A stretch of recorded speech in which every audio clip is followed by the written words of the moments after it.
തുരങ്കപാതയുടെ സുരക്ഷയിൽ ആശങ്ക പ്രകടിപ്പിക്കുകയാണ് സർക്കാർ. വിശദമായ പരിശോധനയ്ക്ക് ശേഷമേ തുരങ്കപാത നിർമ്മാണം തുടരുന്ന കാര്യത്തിൽ തീരുമാനമുണ്ടാകൂ എന്നാണ് മുഖ്യമന്ത്രി പറഞ്ഞിരിക്കുന്നത്. പാറയുടെ ഘടന, മണ്ണിന്റെ ഉറപ്പ്, ഭൂഗർഭ ജലനിരപ്പ് തുടങ്ങിയ ഘടകങ്ങളൊക്കെ വിലയിരുത്തിയ ശേഷമായിരിക്കും നിർമ്മാണത്തിന്റെ സുരക്ഷ ഉറപ്പാക്കുക. ഈ അപകടമുണ്ടായ ഇടയായ സാധ്യതകളെക്കുറിച്ചും അന്വേഷിക്കുന്നതിന് സാങ്കേതികവും നിയമപരവുമായ നടപടികൾ സ്വീകരിക്കുന്നതിന് തീരുമാനിച്ചിട്ടുണ്ട്. അതോടൊപ്പം ഇതിന് തൊട്ടുമുകളിലായി ഒരു ലാൻഡ് സ്ലൈഡ് ഉണ്ടായി എന്നുള്ള റിപ്പോർട്ടുകൾ പ്രാഥമികമായി വരുന്നുണ്ട്. അതുകൂടി പരിശോധിച്ച് കാര്യങ്ങൾ തീരുമാനിക്കും. കേന്ദ്ര സർക്കാർ ഈ തുരങ്ക നിർമ്മാണത്തിനായി പാരിസ്ഥിതിക അനുമതി കൊടുത്ത കർശനമായ നിർദ്ദേശങ്ങൾ ഇതിൻ്റെ നിർമ്മാണ കരാർ ഏറ്റെടുത്തിരിക്കുന്നവർ പാലിച്ചിട്ടുണ്ടോ എന്ന് പരിശോധിക്കും. അപ്പോൾ അപകട സാധ്യതകൾ എന്തെല്ലാം ഉണ്ട് എന്ന് പരിശോധിച്ചതിന് ശേഷമാണ് പണി തുടരാൻ പോകുന്നത്. അതുവരെ ആ പണി ഇപ്പം നടക്കുന്ന നിർമ്മാണ പ്രവർത്തികൾ അതിനുശേഷമായിരിക്കും ആരംഭിക്കുന്നത്. സിനോജ് തോമസ് ഉണ്ട് വിവരങ്ങൾ നൽകാൻ. സിനോജ്, ഒരു പദ്ധതി, അതിന്റെ പഠനങ്ങൾ, DPR തുടങ്ങിയ എല്ലാ സാങ്കേതിക വശങ്ങളും പൂർത്തീകരിച്ചു എന്നാണ് നമ്മുടെ മുന്നിൽ ഔദ്യോഗികമായി വന്ന വിവരം ഉദ്ഘാടനത്തിന്റെ സമയത്തൊക്കെ. ശേഷം മറ്റൊരു സർക്കാർ വരുന്നു. ഏറ്റവും ദൗർഭാഗ്യകരമായ ഒരു അപകടം അതിന്റെ പ്രാഥമിക ഘട്ടത്തിലുണ്ടാകുന്നു. ആ പദ്ധതി തന്നെ പുനരാലോചന നടത്തുമെന്നാണ് ഇപ്പോഴത്തെ സർക്കാർ, മുഖ്യമന്ത്രി പറയുന്നത്. തീർച്ചയായിട്ടും മാധു, അതായത് വയനാടിന്റെ സ്വപ്ന പദ്ധതി കേരളത്തിന്റെ ചിരകാല സ്വപ്നം എന്ന് പറഞ്ഞുകൊണ്ടാണ് കഴിഞ്ഞ LDF സർക്കാർ 2100 കോടിയിലധികം രൂപ ചെലവ് വരുന്ന ഈ തുരങ്കപാതയുടെ നിർമ്മാണ ഉദ്ഘാടനം നിർവഹിക്കുന്നു. മാർച്ച് 6-ന് അന്നത്തെ മുഖ്യമന്ത്രി പിണറായി വിജയൻ തന്നെ സ്വിച്ച് ഓൺ കർമ്മം നിർവഹിക്കുന്നു. അതിനുശേഷം കൊങ്കൺ റെയിൽവേയുടെ മേൽനോട്ടത്തിൽ ദിലീപ് ബിൽഗോൺ എന്ന് പറയുന്ന കമ്പനി അതിവേഗ നിർമ്മാണം നടത്തി വരികയായിരുന്നു. കോഴിക്കോട് ആനക്കാമ്പയിൽ ഭാഗത്ത് 50 മീറ്ററോളം തുരങ്കം നിർമ്മിക്കുകയും ചെയ്തിരുന്നു. ഇതിനിടയിലാണ് വയനാട് ഭാഗത്ത് നിർമ്മാണം നടക്കുന്ന ഭാഗത്ത് മണ്ണിടിച്ചിൽ ഉണ്ടാകുന്നത്. ഈ തുരങ്കപാത നിർമ്മിക്കാൻ തുടങ്ങുന്ന ഘട്ടത്തിൽ തന്നെ പരിസ്ഥിതി പ്രവർത്തകർ വലിയ എതിർപ്പുമായി രംഗത്ത് വന്നിരുന്നു.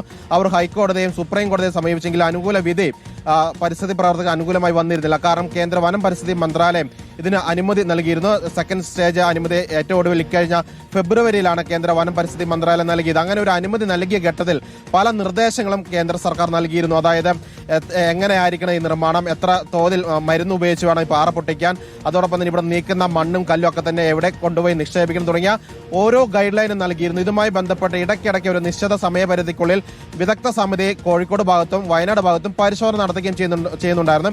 ഏതെങ്കിലും തരത്തിൽ വീഴ്ചയുണ്ടെങ്കിൽ അത് ചൂണ്ടിക്കാണിച്ച് പരിഹരിച്ചുകൊണ്ടാണ് മുന്നോട്ട് പോയിരുന്നത്.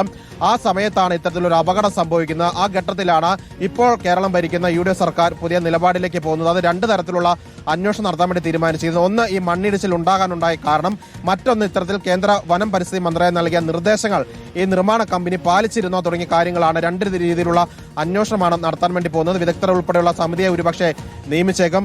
മറ്റൊരു രാഷ്ട്രീയ കാര്യമെന്ന് പറയുന്നത്, ഇതിനു മുൻപ് VD സതീശൻ പ്രതിപക്ഷ നേതാവ് എന്ന ഘട്ടത്തിലൊക്കെ തന്നെ ഈ പദ്ധതിക്കെതിരെ സംസാരിച്ചത് വലിയ വിവാദമായിരുന്നു. തെരഞ്ഞെടുപ്പ് കാലത്തൊക്കെ തന്നെ അദ്ദേഹം അതിനെ വിശദീകരിച്ചിരുന്നു. അതായത് പശ്ചിമഘട്ട മലനിരകളെ തുറന്നുകൊണ്ടുള്ള ഈ പദ്ധതി പരിസ്ഥിതിക്ക് അനുകൂലമാണോ എന്ന് സമഗ്രമായി പഠനം നടത്തണമെന്നായിരുന്നു അദ്ദേഹത്തിന്റെ നിലപാടെന്ന് അദ്ദേഹം വിശദീകരിക്കുകയും ചെയ്തതാണ്. അതുതന്നെയാണ് ഇപ്പോഴത്തെ ആരോഗ്യമന്ത്രി K മുരളീധരൻ പറഞ്ഞിരിക്കുന്നത്.